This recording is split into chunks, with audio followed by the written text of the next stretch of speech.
बिस्मिल्लाहिर्रहमानिर्रहीम अस्सलाम वालेकुम नाज़रीन, आप यूट्यूब और फेसबुक चैनल देख रहे हैं। मैं राना उज़ैर हूँ। नदकम सवाबी जलसे के बाद सियासी मंजरनामे में एक बहुत बड़ी तब्दीली सामने आई है और इस वक्त एहसाब की जंग शुरू है और मामलात अपने हतमी मराहिल में दाखिल हो चुके हैं।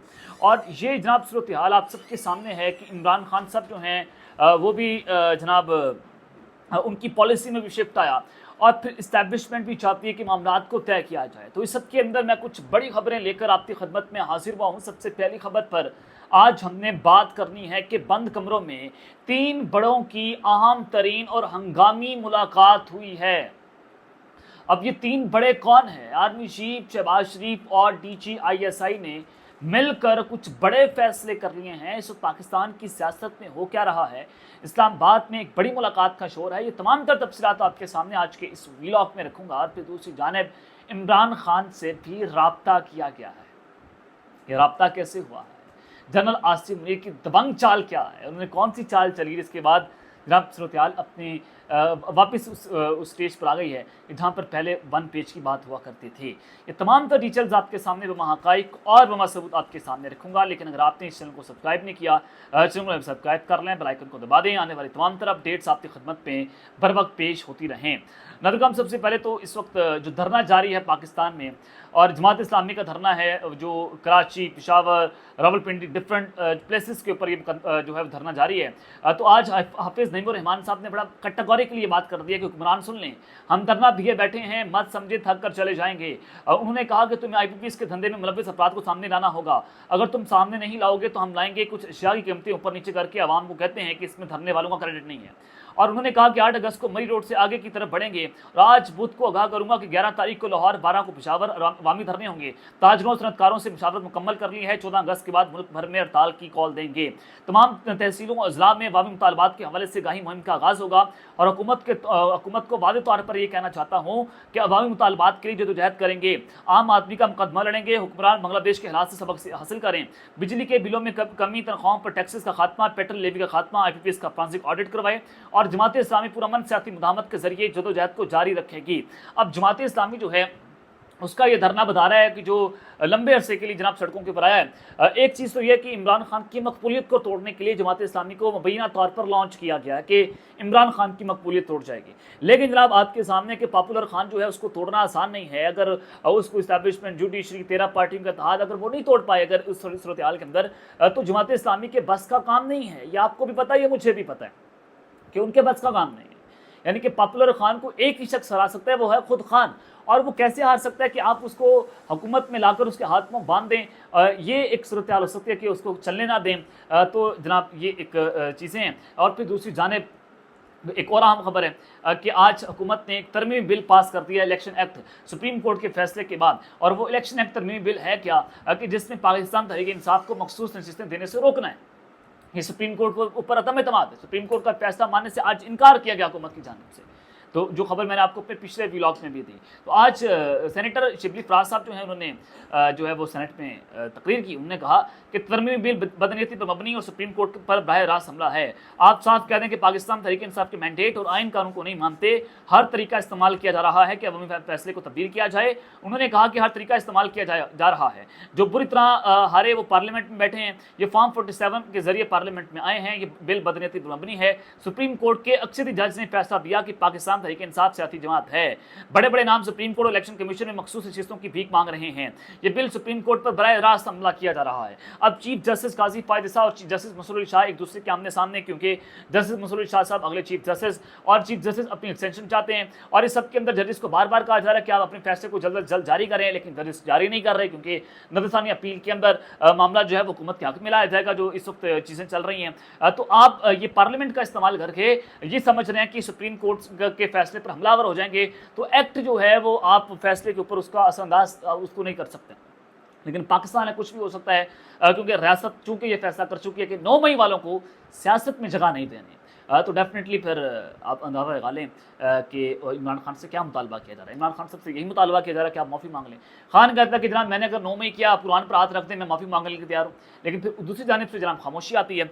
चलें उस वक्त के अंदर मैं आपको जो है वो एक और बड़ी खबर दे देता हूँ इमरान खान के हवाले से कि आज इमरान खान साहब की इंतज़ार पुंजोथा जो वकील हैं उनसे एक आम तरीन मुलाकात हुई है। वो जेल से बाहर आते हैं, उन्होंने फिर मीडिया के ऊपर चीज़ें जो है रिपोर्ट करना शुरू कर दी। अब इंतज़ार पुंजोथा साहब कहते क्या हैं? वो कहते हैं कि इमरान खान ने पैगाम दिया है कि 13 अगस्त की रात कौम पाकिस्तानी झंडे लेकर घरों से निकले, बांग्लादेश में जो कुछ हुआ उसके पीछे जुल्म है। इमरान खान ने सवाबी जलसे पर कारकुनान का शुक्रिया अदा किया और उन्हें कहा कि 8 फरवरी के इलेक्शन से कबल पाकिस्तान तहरीक इंसाफ पर इतना जुल्म हुआ उस पर लोग खामोश रहे हैं। इसके बाद 9 मई को जो बयानिया बनाया गया उस पर जवाब अवाम ने इलेक्शन में दे दिया। धांधलीज़दा इलेक्शन पर अवाम कुछ भी तो गुस्सा था। अब भी वक्त है कि फैसलों पर नजरसानी करें और मुल्क को आइन और कानून के मुताबिक चलाएं। महंगाई ने अवाम की मईशत को कमजोर कर दिया है। महंगाई के बाइस अवाम शदीद परेशान हाल है और अवाम के लिए 2 वक्त की रोटी कमाना मुश्किल है। अब इमरान खान का पैगाम बेसिकली उन्होंने जनाब कौम के सामने रखा कि इमरान खान साहब कह रहे हैं कि पाकिस्तान का झंडा लेकर आप जो है सड़कों के ऊपर निकलें। यानी कि बात बड़ी वाज़ेह है कि इमरान खान साहब चाहते हैं कि इस्टेब्लिशमेंट से मामला को तय किया जाए। अब वो डील के चक्कर में नहीं, आप समझ रहे हैं कि खान साहब डील कर लेंगे, जैसे शहबाज ने डील की, नवाज शरीफ ने डील कर ली, जरदारी ने डील कर ली, मुल्क से फरार हो गए, 1 साल के लिए फरार हो गया, पॉलिटिकल अजाइलम ले लिए। खान साहब ने सारा कुछ नहीं किया। एक पटिशन भी खान साहब की किसी अदालत में ये नहीं पड़ी कि वो इंसानी बुनियादों के ऊपर मुल्क को छोड़ना चाहते हैं। तो लिहाजा अब इस सब के अंदर इस्टेब्लिशमेंट भी 2 कदम पीछे हटे, खान भी पीछे हटे तो मुल्क में पॉलिटिकल स्टेबिलिटी लाई जा सकती है। अदरवाइज आप जितना खान को दबाएंगे मुल्क उतना सियासी तौर पर जो है वो खराबी की जाने पड़ेगा, इंतशार की जाने पड़ेगा।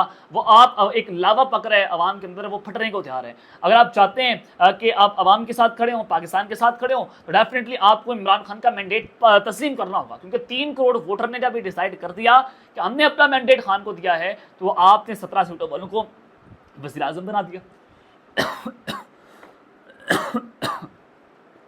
और ये बड़े घर वाले जानते हैं, नहीं जाना, और ये सब जानते हैं, यानी कि ऊपर के लोग भी जानते हैं और वो इसका इंकशाफ भी करते हैं कि जनाब हम लेकर आए हैं, क्योंकि पाकिस्तान के जो सर्कमस्टांसेस हैं वो बेस्ट सर्कमस्टांसेस के अंदर जो सूरत हाल यही थी कि आप इमरान खान को ना लें, इनको ले आएँ ताकि चीज़ों को स्मूथ लाइन किया जा सके। लेकिन चीज़ें मज़ीद बिगाड़ का शिकार हो गई, मिस एडवेंचर जो है वो इनसे हो गया। चलें अब इस आप की जंग है। सवाबी जलसा हुआ, सवाबी जलसे में आपने देखा कि मियाँ उमर असलम जो हैं वो भी आए, हमाद ज़र भी जो रूपोश थे वो भी आ गए। तो इससे एक चीज़ बड़ी वाज़ेह होती है। इससे क्या वाज़ेह हो रहा है? इससे वाज़ेह होता है कि इस्टेब्लिशमेंट से मामला किसी हद तक जो है साफ़ हो रहे हैं। अब हमाद ज़र साहब को बताया जा रहा था कि 9 मई के मास्टरमाइंड है, इन्होंने इमरान खान के साथ मिलकर चीज़ों को प्लान किया। अब वो शख्स आकर सवाबी जलसे में खिताब कर रहे हैं, उसको मीडिया चला रहे हैं। मियाँ उमर जो है वो आ रहे हैं, वो जनाब आकर बात कर रहे हैं मियाँ असलम, वो अगर वो आप उसको कहते थे कि ये 9 मई का मास्टरमाइंड है, आज उसने तकरीर कर दी कल सवाबी जलसे के अंदर। अब इससे एक चीज़ बड़ी वाज़ेह कि इस्टेब्लिशमेंट से मामला तय हो रहे हैं और डेफिनेटली उनके लिए लचक दिखाई गई। अब बात है कि जो इसाब की जंग है जीतेगा कौन? मैं आपको एक बहुत बड़ी खबर जनाब देने जा रहा हूँ। खबर क्या है? खबर यह है कि इमरान खान साहब से रब्ता किया गया और जनरल आसिम मीर ने एक बड़ी दमक किस्म की जो है वो चाल चल रही है। खान से रब्ता कैसे किया गया है? एक चीज़ ये कि वज़ीर आला KP के अली अमीन गंडापुर साहब ने जो ऐलान किया वो बड़ा अहम है, वो बड़ा सिग्निफिकेंट है।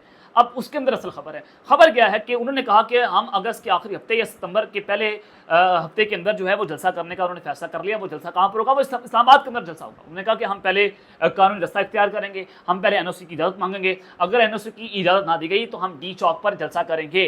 अब अली अमीन गंडापुर साहब अपनी पूरी फोर्स के साथ वहाँ पर आते हैं, वो एक सूबे के वज़ीर आला हैं, तो क्या उनको रियासत जो है वो रोक पाएगी? क्या उनको हुकूमत रोक पाएगी? बिल्कुल नहीं रोक पाएगी। उनको क्या गिरफ्तार किया जा सकता है? बिल्कुल गिरफ्तार नहीं किया जा सकता। तो जनाब इसके अंदर एक खबर है, सवाबी जलसा देख लें, वज़ीर आला अली अमीन गंडापुर का जो है वो ये एक बयान देख लें, जमात इस्लामी का धरना देख लें जो पूरे मुल्क में फैलने जा रहा है। डॉट से डॉट कनेक्ट करें कि इमरान खान साहब के लिए आइंदा आने वाले दिन जो हैं वो बहुत अच्छे साबित होने जा रहे हैं। इंगेजमेंट्स या आप मुज़ाकरात कह लें, वो जनाब इस वक्त जो है वो ऑन बोर्ड चीज़ें चल रही हैं। अब ये हुकूमत को डेडलाइन दे दी गई है कि आप अपना सामान पैक करें, घर जाएँ और आप जो है वो हुकूमत छोड़कर फरार हो जाए। दिसंबर तक की डेडलाइन है। खान साहब अक्टूबर तक जो है जेल से बाहर आ सकते हैं। जो ज़राए इसको कन्फर्म करेंगे अक्टूबर तक, क्योंकि अंदर के लोग जो हैं वो इस चीज़ को बताते हैं, बहुत सारी सूरत-ए-हाल कि इस वक्त चीज़ें उनके हाथ से भी निकलती हुई दिखाई दे रही हैं। अब आ जाएँ कि बंद कमरों में आज 3 बड़ों की मुलाकात हुई है। उसको मीडिया रिपोर्ट नहीं कर रहा, अभी तक ऑफिशियली भी उसकी प्रेस रिलीज जारी नहीं हुई। अब ये 3 बड़े कौन? 3 बड़े हैं, शहबाज शरीफ वज़ीर आज़म है, army chief general Asim Ali साहब और DJI इनकी मुलाकात हुई है इस्लामाबाद के अंदर। अब डेफिनेटली मुलाकात हुई होगी प्राइम मिनिस्टर ऑफिस में या प्राइम मिनिस्टर हाउस के अंदर। तो आपने गौर से देखना है कि इसको मीडिया रिपोर्ट नहीं कर रहा। ये मुलाकात बड़ी आम है। सुप्रीम कोर्ट का फैसला, आज इलेक्शन एक्ट बिल वो पास होता है, हुकूमत के पास कुछ नहीं है, अवामी मैंडेट नहीं है, इन्वेस्टमेंट पाकिस्तान नहीं आ रही, तो इन तीन बड़ों की मुलाकात बड़ी सिग्निफिकेंट है, कुछ बड़े फैसले हुए हैं और हो सकता है कि अवामी जो है वो हुकूमत आ जाए, जैसे इरफान सिद्दीकी साहब ये GHQ के माउथपीस या उनको कहें, या फिर आप ये कहें कि ये दायरा सेनेटर भी हैं, मियां नवाज साहब के बड़े करीबी साथी भी हैं। तो इरफान सिद्दीकी साहब कहते हैं कि अगर हमारा इक़्तिदार हमारे हाथ से रुखसत हो गया तो किसी के हाथ में कुछ नहीं रहेगा, यानी कि वो चाह रहे हैं, नून लीग वाले गैर कानूनी काम की तरफ जा रहे हैं कि मुल्क में ऐसी सूरत पैदा कर दी जाए कि हमें हटाकर फिर जनाब मार्शल लग जाए, फिर हम बयानियाँ बनाना शुरू कर दें, एंटी एस्टैब्लिशमेंट बयानी बनाना शुरू कर दें।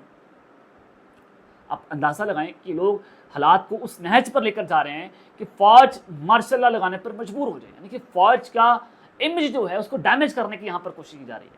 ये बारीक बारदात को आपने समझना है। तो इरफान सिद्दीकी साहब कहते हैं कि उसके बाद कौमी अब वही हुकूमत आ जाएगी, फिर 1-1.5 साल खान के ऊपर रगड़ा लगेगा, फिर 1-1.5 साल जो है वो पाकिस्तान तहरीक इंसाफ को तोड़ा जाएगा। 2 साल से आपने PTI को तोड़कर देख लिया, आपने इमरान को तोड़कर देख लिया, आपने उसको जेल में डालकर देख लिया, आपने जुल्म कर लिया, आपने तशद्दुद कर लिया, बर्बरीत की इंतहा कर दी, लोगों को उठा लिया, मार दिया, पीट दिया, शहीद कर दिया शरीफ को। इमरान रियाज का हाल, हमारा हाल आपके सामने है कि जो कुछ इन्होंने हमारे साथ किया। तो ये चीज़ें आपके सामने, अगर इससे आप मुल्क में तब्दीली ले आए हैं तो वेल एंड गुड, अगर इससे मुल्क में तब्दीली नहीं आई और आपने लोगों को बागी कर दिया है तो माफ़ी मांगना पड़ेगा।